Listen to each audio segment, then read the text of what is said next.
going to start off by having this dragon fruit.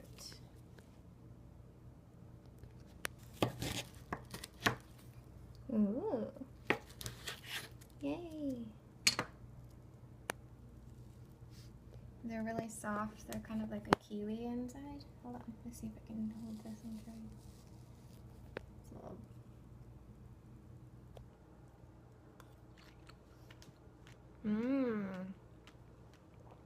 Yeah. Tastes very dragon fruity. These don't have, like, dragon fruit, a little unfortunately, seem like they would be super awesome inside because, like, look at them. But they don't actually have very much flavor, and they're not as sweet as you would expect them to be, whether they're pink or white. The seeds in them are just like kiwi seeds. You can chew those, and the flesh feels very, very much like a kiwi. So just very interesting. They got some good antioxidants in them.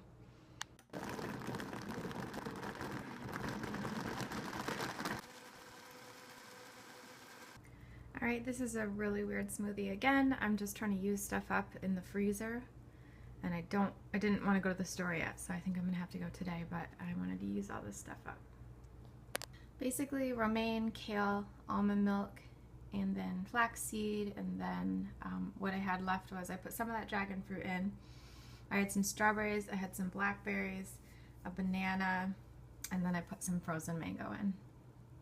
And the finishing touches are some carob powder, some peanut butter, and some matcha tea powder. Of course, my favorites. So it's like a super antioxidant bomb smoothie. Tons of cool things in there, and it's also very, very creamy. Look how creamy this is. Yummy! Happy breakfast. It tastes so good too. I thought it was going to be really weird, but the carob powder and the peanut butter fix everything. And then this is going to give me some good energy too because of the matcha green tea powder. And my freezer's a little cleaner. Just took some time to tidy up the house and clean a bit, and I just wanted to say, isn't it amazing how different your life can look and feel just after you cleaned your house? Like if you're doing your laundry's almost done and your house is clean, everything is different. Like you feel like, I'm amazing. Okay, that's it. We have the window open today, and oh my God. Fall's coming around. It's so nice. Hello, friend. So I just want to make a quick video because I saw a comment from somebody on the Facebook group just now, one of the Facebook groups, and she was talking about how she always identifies as fat and she doesn't want to be that person anymore.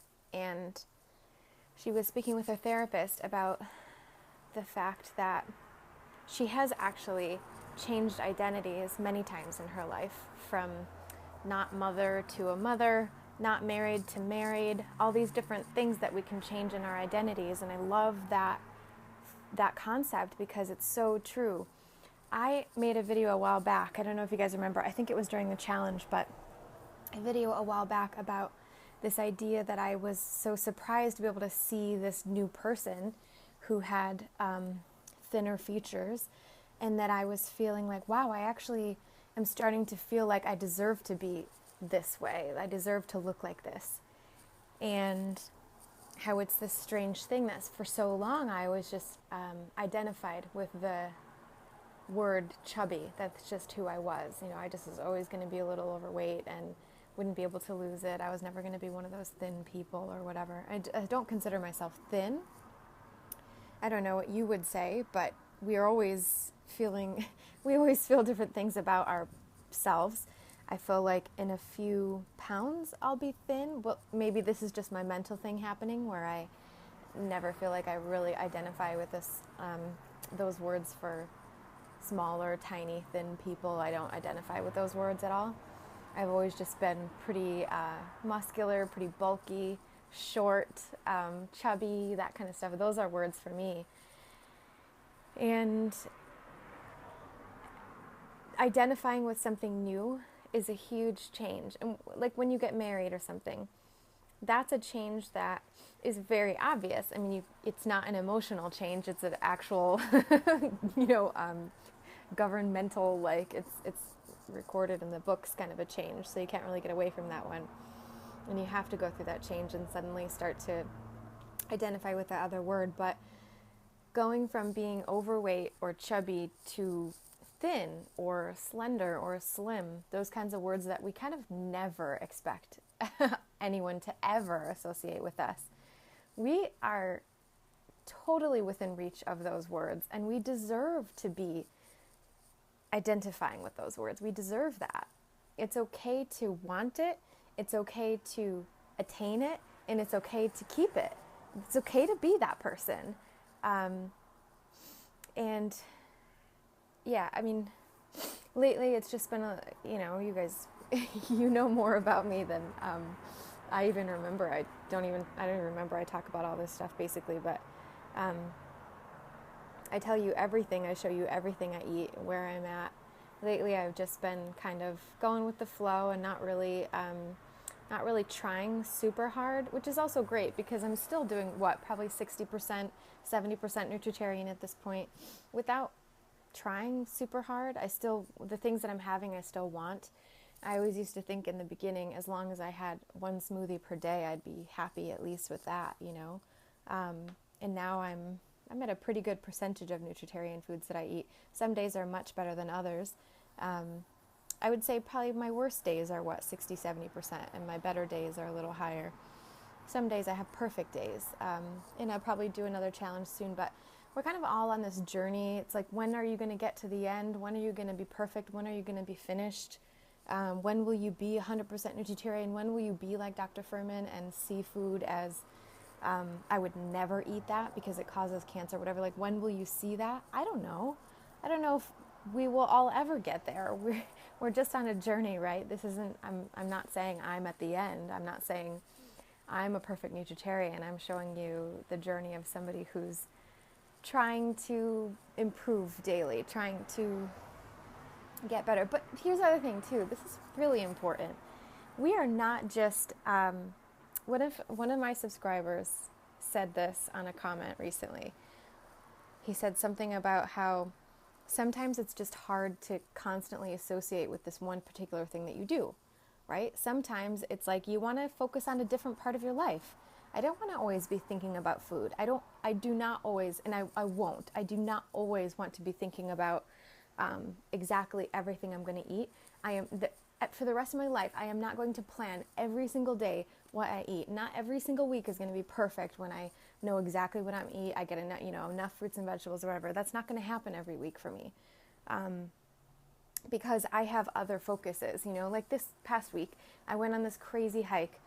That changed my priorities for the week massively because I wanted to do that hike. It's important to me to do hikes like that, but it meant I had to leave a few other things behind. Like I didn't get to clean my house until just today, and I was feeling really terrible about it and whatever, and that meant I had to go through a few days of feeling terrible because my house was dirty, but then going, no, now it's time to clean my house. I got that done, and now I feel so much better. But it took a few extra days to sort of come back to this other side of my life. You want to focus on different things at different times. And I try to make food be the sort of biggest part that I focus on, because I do think, because the food makes the body. So the body is the only thing we have for the rest of our life. So the food should be the most important thing. It should be sort of the number one thing that we're worrying about, making sure that we get the proper food in. It should be the biggest priority. Put your own life mask on before you put, what do you call those things? Put your own oxygen mask on before you put someone else's on. Like, you have to take care of yourself first. You have to do the things that keep you going well and efficiently first. So, okay, let me know about this down in the comments. Do you struggle with the idea that you deserving to be thin or deserving to be at a weight that supports your health? Do you struggle with that? Tell me how you feel about that down in the comments. Have you ever felt like you deserved it? Have you ever gotten to that weight and felt like you deserved it? Or was it more of like, at that point, you sort of self-sabotage? Because I do that all the time. Let me know what you think about this concept, and bye. Yay, lunchtime. I had to run out to a friend's house for a minute, and since I was out, I figured I might as well drive 20 minutes away to go get my favorite lunch from Veggie Nation. It's my favorite. So I got same thing I got a couple days ago, which was the salad. But I had them instead double up on the beans and only give me half the rice they usually do. So they did, which is awesome. And I also got, let me show ya, the hummus, just like last time. Here it is. It's like a black bean kind of hummus, and then the chips. Of course, the chips aren't super good for you, salt and oil, but hey. So I think they must put some kind of like crack cocaine in the dressing on the salad because, oh my god, ridiculous. And also, I really shouldn't be having this salad because it has the mix of spinach and chard, and then other mixed greens, and I always 100% avoid those two because those are bad for kidney stones. But I was being lazy today, so eek. Yeah, I just love it so much. And I love being able to take it home and have it in my own bowl, so I can have this big huge bowl and cut it up myself. This is awesome because this is like the size of what I usually eat when I have a big salad. So today I think is pretty good so far. Had to abandon some of this hummus here because it came with cilantro. I forgot to ask for no cilantro. That's okay. Crisis averted. I picked it all out. Don't worry. I know you were really worried about it. I did it. And I had most of that. And now a cherry moya for a sweet treat. Okay. Well, either it's not ripe enough or it's just not a good one. Okay, for a sweet treat, I'm having a couple of these little brownie bites, and then I shall have a glass of wine later. That's it for today.